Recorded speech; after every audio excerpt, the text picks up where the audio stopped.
Hello and welcome to the WAQ Show. I'm your host TJ. I'm Matt. And I'm Dan. And today we're talking about things we hate. And Dan has a lot of things that he hates apparently. So you want to kick us off with one of yours?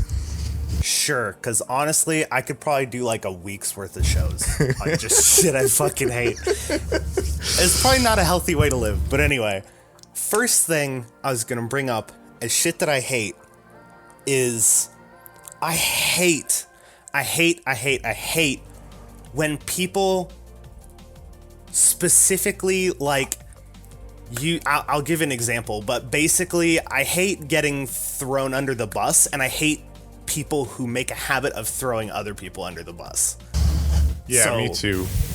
Yeah, like for listeners who might not hear about or might not know what the phrase getting thrown under the bus means, basically it's like screwing somebody over, saying, oh yeah, no, they were responsible for this thing that got jacked up.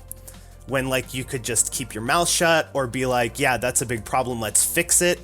Instead, they're just like, oh, this is the person that caused that, or this is the reason, or that's why. Instead of solving the problem, they go to assign blame. Yeah, they're ones who always want to blame someone instead of just letting it be what it is. Like, I understand there's a purpose to knowing who caused it, because then it'll help you kind of backtrack what's going on, what happened, and go and fix the problem in the long run. But when that's the first thing you drop on an issue and not how do we fix this, you clearly don't care that it's a problem. You just don't want to deal with it. Exactly. Like, that's what that tells me. Yeah. And, Matt, do you want to chime in on that at all? So I'm feeling kind of attacked because I think I do this, but usually I assign blame as source of problem so that we can fix the problem from where it started to what it caused to all that shit. So I guess I kind of disagree that assigning blame first is always a bad thing. You disagree on assigning blame, but you don't throw people under the bus at the same time. I don't know. I'm not fucking watching what I do all the time. Basically, what you just described is the positive application of assigning blame. It is in an effort to help solve the problem. So if something bad happens and you go, oh man, yeah, TJ ended up doing that part of the project, but let's go to him and let's see why he did it that way. Maybe he's got a reason that we're missing, and we can work with him to fix it. That's like helpful blame assignment, because it's more rooting it back to the source, like I was talking about. Versus what throwing under the bus is, oh yeah, TJ fucked that part of the project up. Go to him to get it fixed. It's like, so basically you just hate the people that are like that's his problem. Kind of, but like it's you're telling that to the professor who graded it and gave you a bad score. Or whatever. You know what I mean? Yeah.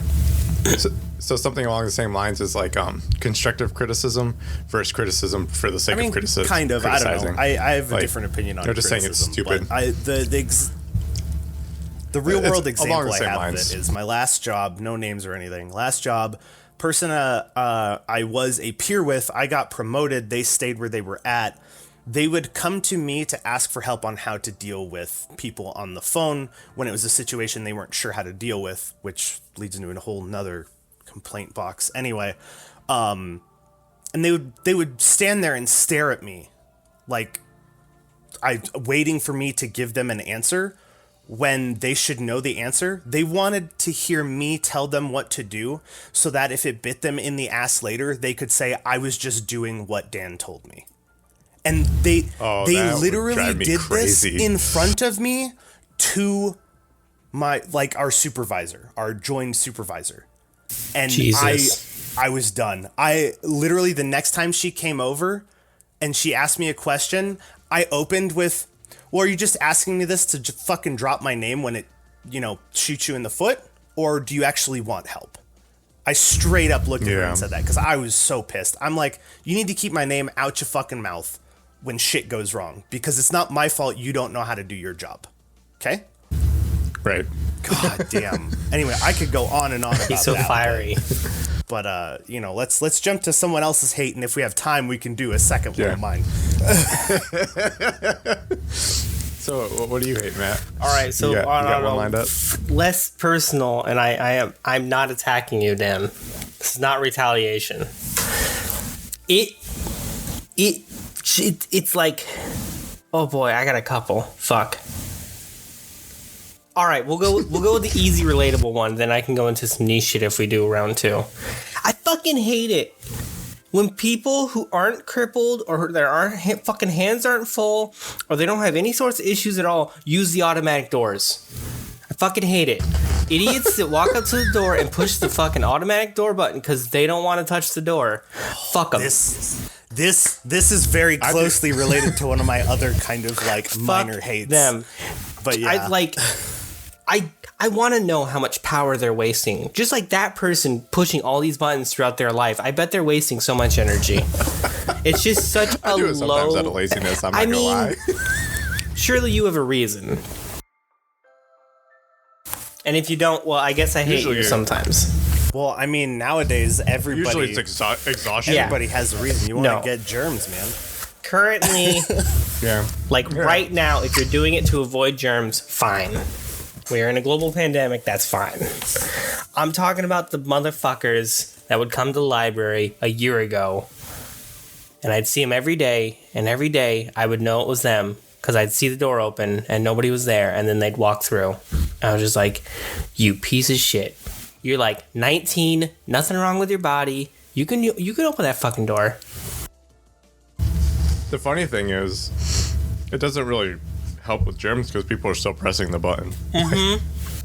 Well, in that way, it defeats the purpose. It was never about that. So for me. I'm not trying to defend it. I kind of agree with you. It's like, look, just open the damn door. Like it kind of, I don't know. It's part of that consumerism laziness that you always see. But let me ask you this though, just to play like devil's advocate or throw another question out there. How do you feel about businesses that just use automatic open close doors? Like it's not an option, it's just the door slides open when you approach. I mean, yeah. If you're like a Walmart or something, no, it depends on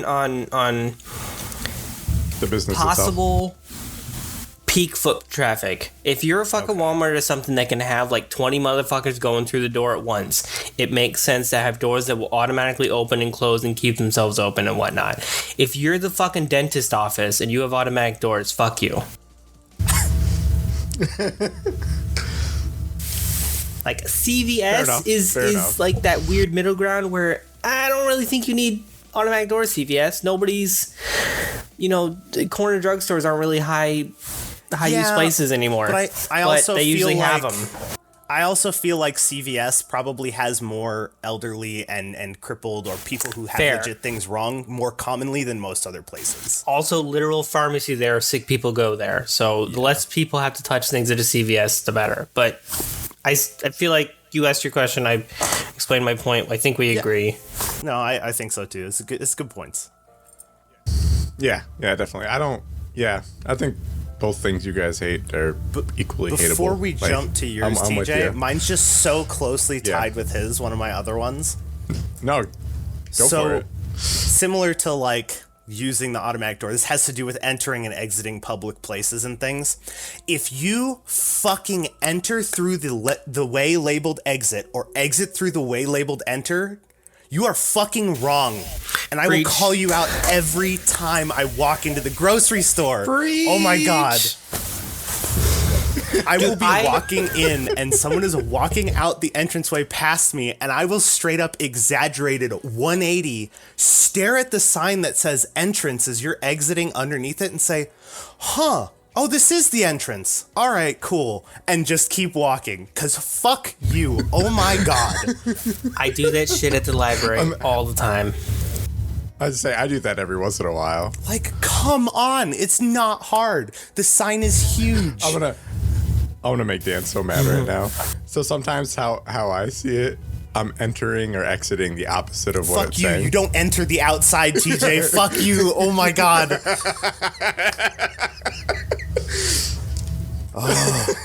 That's how I right now you kind of do. Just because technically saying I entered the woods or I entered the parking lot is still a correct statement, You enter a building and exit a building. You don't enter the outside world. Ugh. Jesus. It's labeled for the building, not the parking lot. I love being the a-hole who likes to be technically right, except for when it's used against me, of course. All right, what do you hate? So it was really hard for me to like think of something I hate because I love pretty much everything. Well, you guys have some good ones, but the big thing that really just irritates me more than anything, which is a silly thing, it doesn't matter, is mumble rap. Being labeled rap. Mumble rap. Bugs me to no end. I mean, what would you prefer it be labeled? Just mumble. Garble. Mumble music. Anything non-associated to rap, because it's not. So I still think it's music because I actually like a lot of the beats, which frustrates me even more because there's something I like about it. I'm not gonna call them lyrics, but their voices ruin. So is it like, you often go and just search up, I want to just listen to rap, and then the mumble rap's thrown in and you're like, no, stop. I just get it out of here so I can just listen to what I want to listen to. Pretty much. Or like, there's a big street or times of me not listening to the radio because I don't want to hear what's good right now because it's not. Okay, so for those of us uncultured people who don't know a good example of mumble rap, what's like an artist or two that's mumble rap, and then what's a couple artists that are regular rap? Help me out here. Current stuff, I guess I don't know if he's still current because I don't know mumble rap super well, but Lil Yachty, and then the Gucci Boys or Gucci Gang or whoever they are. They were like mumble rappers. And a lot of it, and what mumble rap is either you can't understand what they're saying because they're literally mumbling, or they don't talk about anything, or like nothing makes sense. It's just like random words.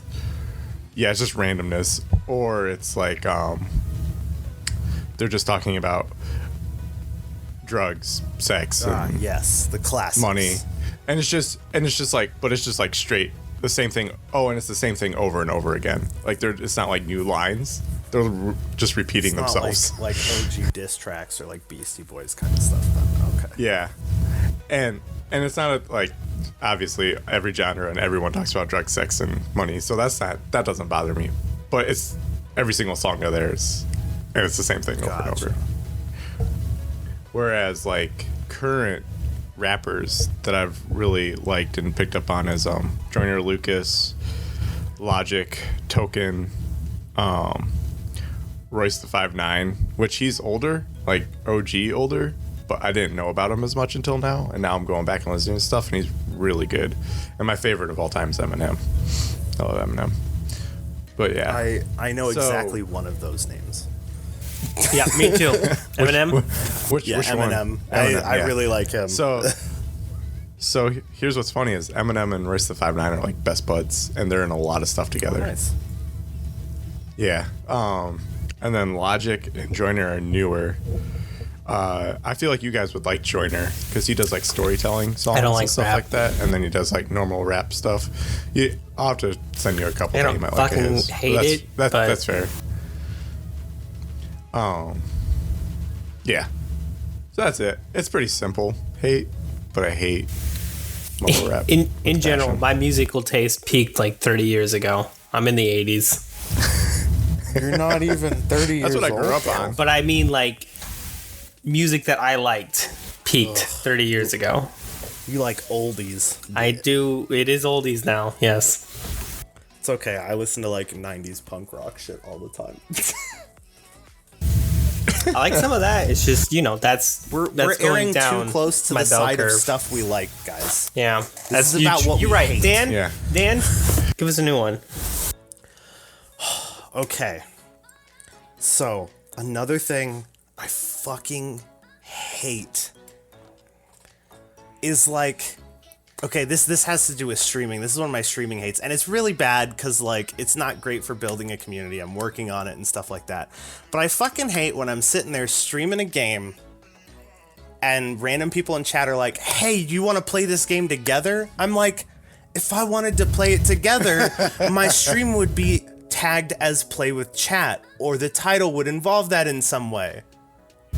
Yeah. No, I don't. I wanted to play this game because I wanted to experience it, and I wanted to share me experiencing it with the world. Like, I love that you're trying to be involved, but you're not here for the stream very clearly. You're here for finding somebody to play your game with. Yeah. And if you're not here for my stream, get off my stream, kind of thing. No, Like That's fair. I don't know if that's like a good approach to it. I'm trying to like work on it so it's not like it doesn't affect me in the stream kind of thing, but it kind of bugs me. It's like, dude, if I wanted to play with somebody, what makes you think I wouldn't find somebody to play this game with before I started streaming? You know what I mean? Yeah. Or, you know, we have our friends that jump on and, like, might join, but that's different. Yeah. I guess it depends on the games you're playing, too. Yeah. I mean, some games lend themselves to drop in, drop out stuff a little bit better, but I don't know. That's one of the things that irks me. Another one.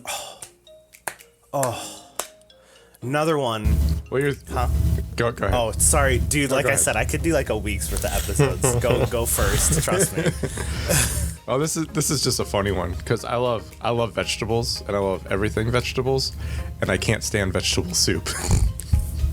It makes me sick, and I don't know why. Because I like everything in vegetable soup. You don't like your soggy veg. You don't want that drippy that cucumber. It's not even that. 'Cause I like Drippy cabbage soup and I like other things, but I don't like vegetable soup. It makes me throw up. But everything in it, If I could love. never hear drippy cuke again, that would be great.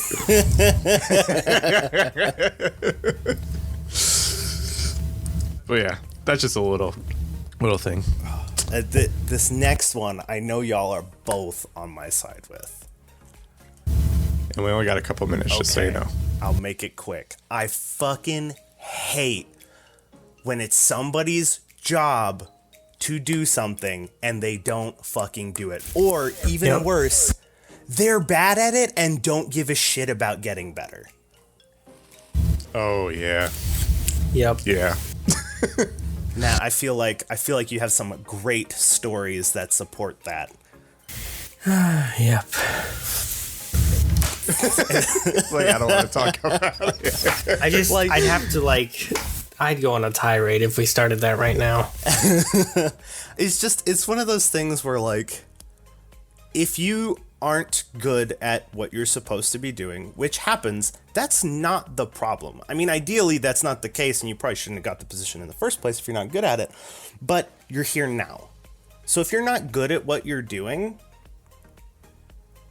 but someone's addressed the issue, especially when someone's brought it up and been like, hey, you messed this up. Let's address this. Let me know what I can do to help you not mess it up again. Oh yeah, I had someone like that at one of the jobs I worked for. It's like he just didn't understand. It was actually both things you hate. He was passing blame onto everything else, and he wasn't learning from his mistakes. Yeah, like I bet he used the fucking door button too. That son of a bitch. probably eating his fucking vegetable soup and listening to mumble rap on his lunch too. What a trash person. No, he's a good guy. It's just the part of the job. But yeah, no, I'm 100% with you on that though. Oh, God. Just like our episodes are going to get better and better as we go. Yeah. As I learn more and more about editing. I mean, you know, you can't improve on perfection, guys. Let's be real here. Well, that sounds like a qualified statement right there, so I don't know. touche. Okay, get out of make here. that. What are you doing?